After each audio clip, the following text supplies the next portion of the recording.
Igual que en termodinámica empezamos tema en mecánica cuántica. Tema 2, vamos con las nociones de información y computación cuántica.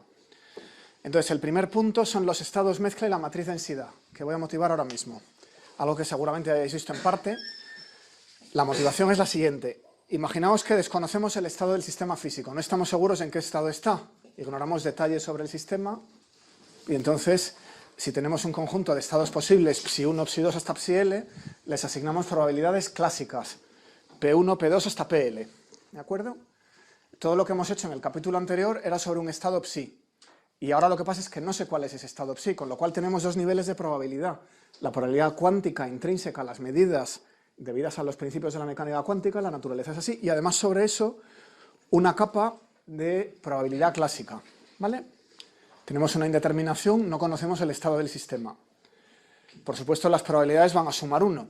Entonces, esta frase, asignamos probabilidades clásicas P1 hasta PL para los estados psi1 hasta psi-l, es distinto de decir que el sistema se encuentra en el estado psi, alfa 1 psi1 más alfa 2 psi2 hasta alfa L psi-l, con la suma de las alfa cuadrados igual a 1, porque en este caso conocemos el estado, ¿vale? Es una superposición lineal de los estados de la base, pero lo conocemos. Con lo cual, a la hora de medir algo, contribuirán las dos distribuciones de probabilidad, esta dada por las alfas al cuadrado y esta dada por las p's. ¿De acuerdo? Bien.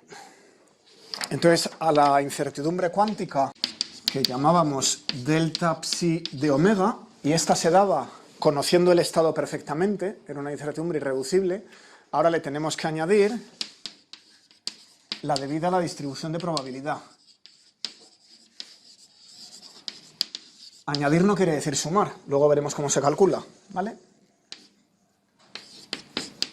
Tenemos una incertidumbre por estar en un estado o en otro, y eso se añade a la incertidumbre que, sabiendo el estado, aún así tenemos para los observables. Pues el ejemplo obvio es de termodinámica, del equilibrio, la que ya os sabéis. Entonces vamos a tener una colectividad de estados y están distribuidos según la estadística de Boltzmann, con probabilidades P sub i, que son estas que aparecen aquí, iguales a e elevado a menos e sub i entre la constante de Boltzmann por la temperatura y dividido por la función de partición, ¿vale? Esa es la probabilidad sub i de estar en el estado, y la función de partición, como sabéis, para que todas las probabilidades sumen 1, tiene que ser la suma de esos factores. Así que esta función es la suma de e elevado a menos e sub i partido por kt. Y cierro, ¿vale? Pues ese es un ejemplo de esta distribución. Esa distribución térmica no viene de ningún fenómeno cuántico, viene simplemente de distribuir clásicamente las partículas entre los distintos estados posibles cuánticos. ¿Vale? Bueno, pues vamos a medir entonces. Así que ahora tenemos la situación en la que hay una serie de estados cuánticos que podemos expresar en una base, y de entre esos estados cuánticos no sé cuál coger, tengo una distribución de probabilidad. A ver qué podemos medir. Pues necesitamos medir un operador autoadjunto de los que teníamos en nuestro principio, que llamábamos omega. Lo voy a expresar como es autoadjunto en descomposición espectral. Y lo tenemos así. Es una suma de los autovalores veces los proyectores sobre los autovectores. Venga, ¿qué resultado espero obtener para el valor esperado de este operador? Tengo esa distribución de probabilidades, o bueno, en general la anterior. Vamos a poner aquí, sin mojarnos mucho, la distribución de los estados, P sub i. ¿En qué se diferencia eso de lo que ya hemos calculado? Si tuviéramos el estado 1, sabríamos que era psi1 omega psi1. Si tuviéramos el estado 2, sabríamos que era psi2 omega psi2, etc. Si conozco el estado, el principio de la medida, tercer postulado, me permite inmediatamente escribir esto para el valor esperado del operador en ese estado. Bueno, pues ahora quiero traducirlo a cuando tengo una distribución de estados que desconozco. Llave. Entonces ahora vamos a hacer un par de cosas. Primero voy a escribir el psi sub i genérico, introduciendo esa base, esta descomposición espectral para omega, en la base de los autovectores de omega. Así que esto es la suma sobre j de omega j psi sub i, omega j, psi sub i. Omega j, psi sub i, eso es. Y estos son números. Cada uno de esos productos escalares es un número. O sea que les puedo dar la vuelta. Esto es lo mismo. Lo he escrito así, aunque pierda un paso, para que veáis que esto es omega, omega. Lo he insertado tal cual está. Y esto es lo mismo que escribir suma sobre j de omega j, y como son números los puedo conmutar como quiera. Puedo pasar uno a la izquierda del otro. Así que puedo escribirlo como omega j, psi sub i, omega j. ¿Y qué identifico por aquí? Esto es el proyector sobre el estado iésimo, porque es el Bragg por el ket, al revés, el ket por el Bragg. Si fuera el Bragg por el ket sería un número, siendo el ket por el Bragg es un operador, ¿no? Es una matriz. Así que eso es el proyector sobre psi sub i. ¿De acuerdo? Bueno, pues ahora quiero tomar, me lo guardo, y ahora quiero tomar el valor esperado sobre una distribución estadística de estos estados. Entonces le voy a dar otro nombre. Si esto es el valor esperado en el estado i, esto es lo que llamábamos omega valor esperado en el estado i, pues ahora me voy a inventar algo súper diferente. Omega valor esperado en la distribución. ¿Vale? Y eso es un valor esperado doble en los estados mediante esta fórmula y sobre cada uno de los estados, combinándolos todos con las probabilidades clásicas de cada estado. Bien, pues esto va a ser cómo calcularíamos un promedio en una distribución clásica. Sumaría las probabilidades veces el valor en cada uno de los estados, ¿no? O sea que pondría la suma sobre i de la probabilidad del estado i por el valor esperado de omega en el estado i. Eso promedia sobre la distribución clásica. Pero el omega i de la mecánica cuántica, cada uno de los estados, es lo que tengo en la línea anterior. Lo meto también y entonces queda la suma sobre i de p sub i, omega j, psi sub i, omega sub j y finalmente el autovalor omega sub j. ¿Vale? Entonces aquí tenemos un par de cosas. Aquí tenemos las probabilidades clásicas de estar en el estado i. ¿Y aquí qué veo? ¿Esto otro qué es? Pues esto es la probabilidad cuántica según el principio 3. Esto es la probabilidad cuántica, estando en el estado i, medir el autovalor omega j. ¿Preguntas sobre esto? ¿Se entiende? Las probabilidades se multiplican. Si tenemos dos dados y quiero sacar 5 y 5, pues necesito la probabilidad de sacar 5 en el primer dado y la probabilidad de sacar 5 en el segundo dado, ¿no? O sea que esa fórmula no nos sorprende demasiado. Entonces la distribución clásica es el primer dado y dentro de la distribución, ya dentro del estado, la cuántica pues es el segundo dado. Bueno, pues entendido esto, vamos a ver la manera práctica de funcionar. A ver, entonces escribimos omega en esta distribución es la suma sobre i, la suma sobre j de la p sub i del autovalor omega j de la traza de psi sub i omega j, donde lo que he hecho ha sido tomar esta caja en rosa y reescribirla. Esa caja en rosa es esto. ¿Qué es esa magia? Pues aquí tengo omega j y omega j, son el mismo. Si no fueran el mismo, aquí tendría omega j, omega k. Como son el mismo, es una traza. ¿Vale? Eso es aquello. Y eso es lo mismo que la suma sobre ij traza de p sub i, psi sub i, paréntesis. La probabilidad la voy a poner con el estado, voy a agrupar todo lo que lleva ahí, este p sub i en marrón, aquí, con esto los voy a reagrupar, y el omega j, pues lo escribo separadamente, omega j con el estado, el autovector y el estado, esto volvió a ser el operador, ¿verdad? Estoy reconstruyendo el operador, y la traza se acaba aquí. La traza es una operación lineal, así que puedo meter y sacar constantes. Tomo esos dos números y los meto dentro de la traza, no pasa nada. Y ahora reagrupo un poco y lo pongo de esta manera mona, como un operador por otro operador. Truco de álgebra típico. Y esto lo escribo ya como la traza. Fijaos que he reconstruido aquí el operador omega. Esto es la traza de la suma de las probabilidades clásicas, las P sub i eran las probabilidades clásicas de psi sub i veces el operador omega. O sea que he reducido el valor esperado del operador omega en una distribución de estados que desconozco, de la que solo es una distribución de probabilidad, a una traza de unos proyectores pesados con las probabilidades de cada uno de los estados veces omega. Y esto parece el producto de dos operadores. Eso parece la descomposición espectral de otro operador, autoadjunto, al que se le da convencionalmente la letra ρ y se lo llama matriz densidad, porque da un poco la densidad de probabilidad, la veo aquí, con qué probabilidad estoy en cada uno de los estados, ¿no? Matriz porque es un operador, si el espacio es finito, pues el operador se representa por una matriz, u operador densidad en general. Bien, así que con esa definición, el valor esperado de omega en una distribución clásica de estados es la traza del operador densidad por el operador omega. Y por eso se define el operador ρ este.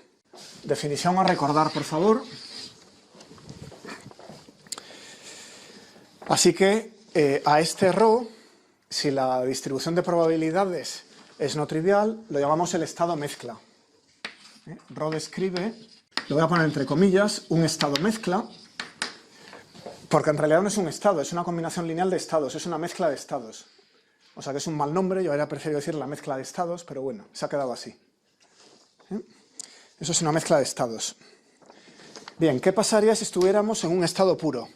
Por contraposición, si sabemos que el estado es psi, lo llamamos estado puro. No está mezclado con otros estados. Bueno, pues, ¿cómo sería esta matriz densidad para un estado puro? Solo habría un psi sub i. Tomo este como el primero y los demás los pongo a cero, ¿no? O sea que tendría 1 por psi, esto va a ser ρ, lo que estoy escribiendo es la ρ, asociada a ese psi, sería 1 por psi más 0 por cualesquiera otros que hubiera. O sea que simplemente el proyector. Si un estado cuántico es puro, entonces es el proyector, si un estado mezcla, si un estado mezcla es puro, es el proyector sobre un estado cuántico en el sentido de los espacios de Hilbert. ¿Vale? Bien, como es un proyector, tiene alguna propiedad. ¿Recordáis de cuando teníamos un palitroque y tomábamos su sombra vertical, que daba la proyección, que eso no se podía hacer dos veces? Si proyecto una segunda vez, imaginaos que primero tengo una barra, la proyecto y me queda una chapita puesta en el suelo. Si ahora la vuelvo a proyectar, la sombra es la misma. La sombra de la sombra es la misma sombra. Con lo cual, estos operadores tienen la propiedad, los puros, de que su cuadrado es ella misma, como cualquier proyector. ¿Vale? Visto de manera cuántica, psi con psi es un proyector, lo aplico sobre psi con psi, y como esto está normalizado a 1, pues suele quedar lo mismo, psi con psi. ¿Os acordáis? Así que para los estados puros se cumple esto. Es la manera de reconocerlos. Son proyectores sobre un estado dado. Bueno, sin embargo, para un estado mezcla, ¿qué pasa? Vamos a tomar el cuadrado. Rho es la suma sobre i de psi sub i, p sub i, psi sub i, y rho cuadrado es la suma sobre ij de psi sub i con psi sub j, producto escalar, psi sub j, p sub i, p sub j. Lo que no es cierto es que sea ρ. Esto en general es distinto de ρ. Bien, para comprobarlo, la manera más rápida de verlo es tomar la traza. Así que saco la traza de ρ cuadrado y la traza de ρ. A ver, ¿qué es la traza de ρ? Es la traza de la suma sobre i de las probabilidades de psi sub i, psi sub i. ¿Y eso qué es? La suma de las probabilidades, ¿no? Esto es lo mismo que la suma sobre i, como la traza es lineal, saco la probabilidad fuera, p sub i, y queda la traza de psi sub i, psi sub i. Y eso es la traza de un proyector, que es siempre 1, ¿verdad? Por ejemplo, un proyector podría ser 1, 0, 0, 0, proyecta sobre el eje X. O 0, 0, 0, 1, proyecta sobre el eje Y, o cualquier rotación de ellos, ¿vale? El caso es que la traza siempre es 1. Porque los autovalores son 1 y ceros. ¿Vale? Entonces un proyector sobre un solo vector tiene traza 1. Así que esto es 1 por la suma de las probabilidades. Y como están normalizadas a 1, efectivamente es 1. Gracias. Bien, ¿y qué pasa con ρ cuadrado? Sacamos la traza de ρ cuadrado y trabajamos un poquito más. A ver que me haga sitio. Esto es la traza de la suma sobre i y j, p sub i, p sub j, psi sub i, psi sub i, psi sub j, psi sub j. De nuevo es lineal, las probabilidades salen fuera. Es la suma sobre i y j de p sub i, p sub j por la traza de psi sub i, psi sub i, psi sub j, psi sub j, brac, cierro la traza. Esto de aquí, al sacar la traza, vuelve a ser psi sub i con psi sub j. Luego es psi sub i con psi sub j al cuadrado. Así que esto es la suma sobre i j de p sub i, p sub j, psi sub i, psi sub j al cuadrado. ¿Vale? Bueno, entonces aquí tenemos un producto de números que son menores que 1.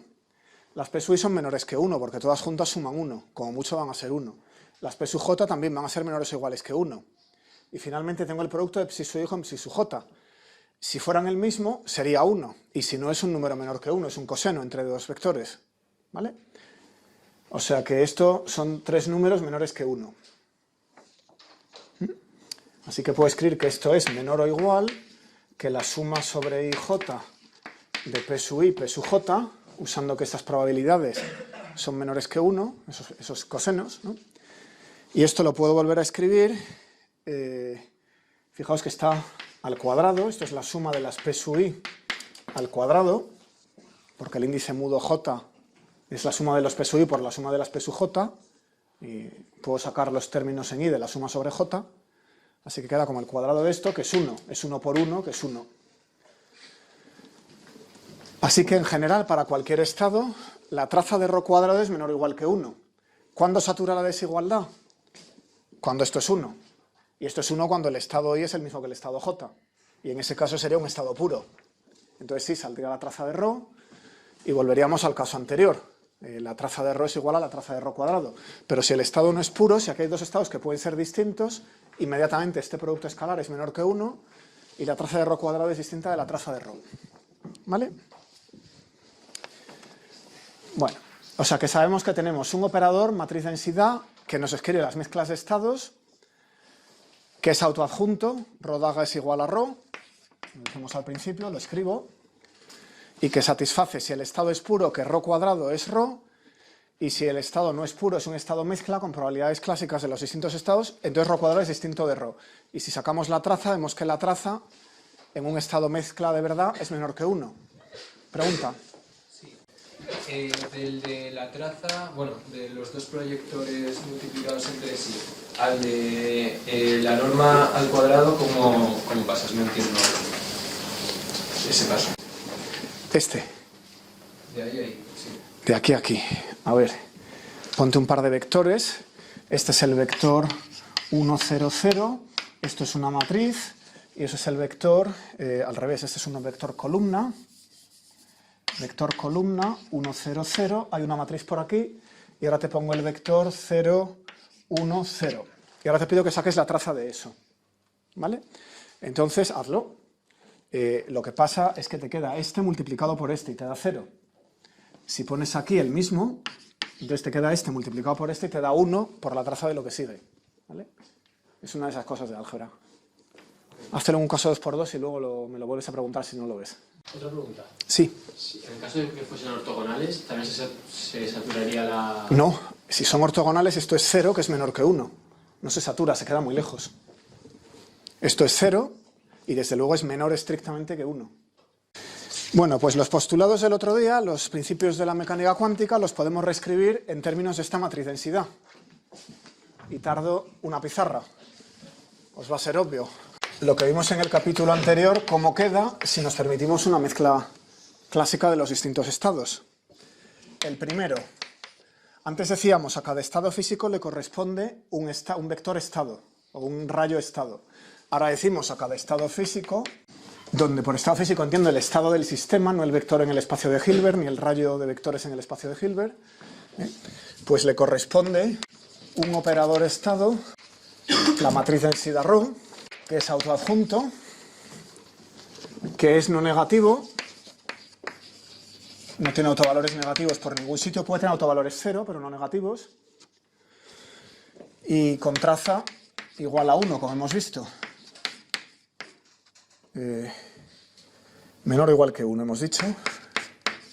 No, ese era ρ cuadrado, la traza de ρ es 1, ya está, es una de las probabilidades. Con traza igual a 1. ¿Cómo queda el segundo principio? El segundo principio me habla de que los observables eran operadores autoadjuntos. No hay que cambiar nada, lo dejo igual. ¿Cómo queda el tercer principio? Aquí decíamos la medida. Al medir un observable, le he llamado A, la probabilidad de obtener su autovalor A, minúscula para el número, de autovector A, entre paréntesis aquí, de autovector A, pues es la probabilidad en el estado ρ del postulado principio 1 de encontrar A, va a ser igual a la traza de A con A ρ. Eso generaliza el que teníamos. El que teníamos era el producto escalar del A por el vector estado al cuadrado. Antes teníamos A con psi al cuadrado. Eso es lo mismo. Si escribo psi como psi psi, ya estoy. Escribo este otro como A y obtengo esa fórmula. La traza de A por psi psi. Lo que me acabas de preguntar. Y sin embargo, si es mezcla, esto ya no me vale. Tengo que sumar sobre las probabilidades como hemos hecho hace una pizarra. Bueno, pero ese es el principio. Ya directamente podríamos formular la mecánica cuántica diciendo que es la traza de A por ρ. Hemos acabado. ¿Vale? Bien, ¿cómo queda el postulado 4, el colapso de la función de onda famoso? Pues esto es que ahora medimos A sobre ρ para obtener A. El estado físico es ese estado mezcla. Y resulta que obtenemos en la medida el A minúscula. ¿Vale? Bueno, pues entonces la matriz densidad tiene que verse arrastrada por el colapso de la función de onda. Así que la ρ va a hacer lo mismo que la función de onda y se va a ir a A si es el único autovector.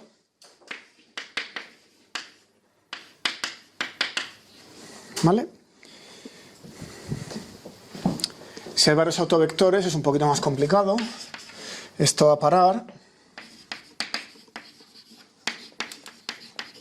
a una combinación lineal de los distintos autovectores del mismo autovalor, que es esta, suma en I de A sub I ρ A sub I A sub I con A sub I dividido por la suma en I A sub I ρ A sub I. O sea que vamos a parar, vamos a marcar en rosa cada uno de los proyectores a los que vamos a parar, A sub I, A sub I, y lo que pasa es que vamos a ir a caer ahí con una cierta distribución de probabilidad, que ¿por qué viene dada? Por el valor esperado de la matriz densidad, que es lo que nos da la probabilidad de los distintos estados, en esos estados A sub I. Entonces, cuanto más probable sea que esa ρ me proyecte sobre a sub i, más peso va a tener este sumando. Si la ρ me da un estado puro, solo me devuelve una de las a sub i, 1 y 0 para los demás, recupero esa fórmula anterior. Es simplemente el primero, a con a. ¿Vale? Bien, el postulado 5 era la ecuación de Schrödinger, básicamente. Quinto principio, la evolución, la habíamos escrito como la evolución para los estados psi en el espacio de Hilbert, y ahora esa evolución la tiene que heredar la matriz densidad. Muy sencillo, repito lo mismo, escribo la matriz densidad como una expansión sobre los estados psi, evoluciono cada uno y obtengo esta fórmula, ya no os torturo, ¿veis esto cómo funciona? Es IH barra derivada respecto al tiempo de ρ de t igual el conmutador del hamiltoniano con la matriz densidad ρ. ¿Vale? O sea que en imagen de Schrödinger evoluciona la matriz densidad. En imagen de Heisenberg, como recordáis, podíamos pasarle la dependencia de los estados a los operadores. Entonces podíamos dejar la matriz densidad quietecita y pasar esta dependencia a los observables. ¿Vale? Bueno, y el sexto, finalmente, las relaciones de conmutación, hablaba de los operadores, que si x con p, que si x con funciones de p, que si p con funciones de x, que si las L's entre sí. ¿Os acordáis de las relaciones de conmutación? A cada sistema clásico le asignamos las variables clásicas y tomamos el momento conjugado y vemos cómo conmutan entre ellos. Ahí no digo para nada qué estado era. Así que este se aplica igual, todo lo mismo. No depende del estado. Es sobre el 2 y el 6 hablan solo de los operadores. Pues eso es. Vamos a resolver un problema y un trozo que quedó del otro día.